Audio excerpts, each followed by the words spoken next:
don't do this! I'm your sister! No! Please don't kill me! No! Brought this upon yourself! A tale of jealousy. They call her witch. They say she has stolen all the love and affection their father gives her. We must kill her, whispered Nessa, the eldest. Let's bury her alive, Corin added coldly. I hate her so much I would do anything to get rid of her, Lyra hissed, her eyes burning with rage.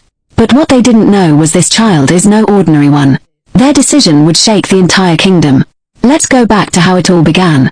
The sun blazed mercilessly over the village of Ashara, cracking the red earth beneath its heat.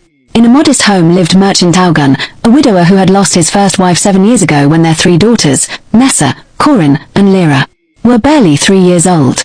4 years, Augun raised his daughters alone, but loneliness and the weight of his grief drove him to remarry. He wed Adana, a kind but sorrowful woman who longed for a child of her own. For long years passed with no child, and Adana's heart grew heavy with yearning. She prayed desperately for a son to carry her husband's name. One evening, desperate for answers, Adana walked to the sacred river Augun. She knelt by the water's edge, tears streaming down her face as she begged the river goddess for a child, specifically, a son to carry her husband's name.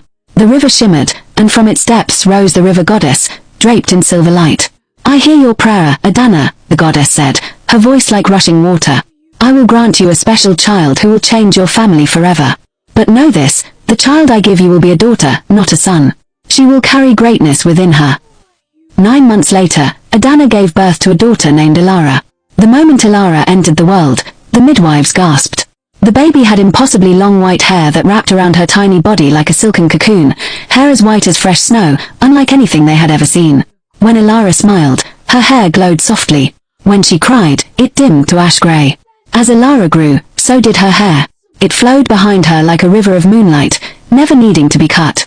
The villagers of Ashara would stop and stare whenever Ilara walked through the marketplace of Zoria. Look at her white hair, the elders whispered. The gods have blessed her. She is touched by the divine. But inside her own home, Ilara was not seen as blessed. She was seen as a threat. Ilara's 3 stepsisters, now 27 years old, watched her with growing resentment. The stepsisters were beautiful women with fine features and graceful figures, but Ilara's beauty surpassed theirs. Her white hair, her radiant skin, and her gentle spirit made her truly exceptional. Yet their hearts had hardened over the years into bitter stones. Look at her, Nessa whispered one morning as they fetched water from the well, her own dark hair tied back simply. She walks like royalty. Father treats her as if she's made of gold.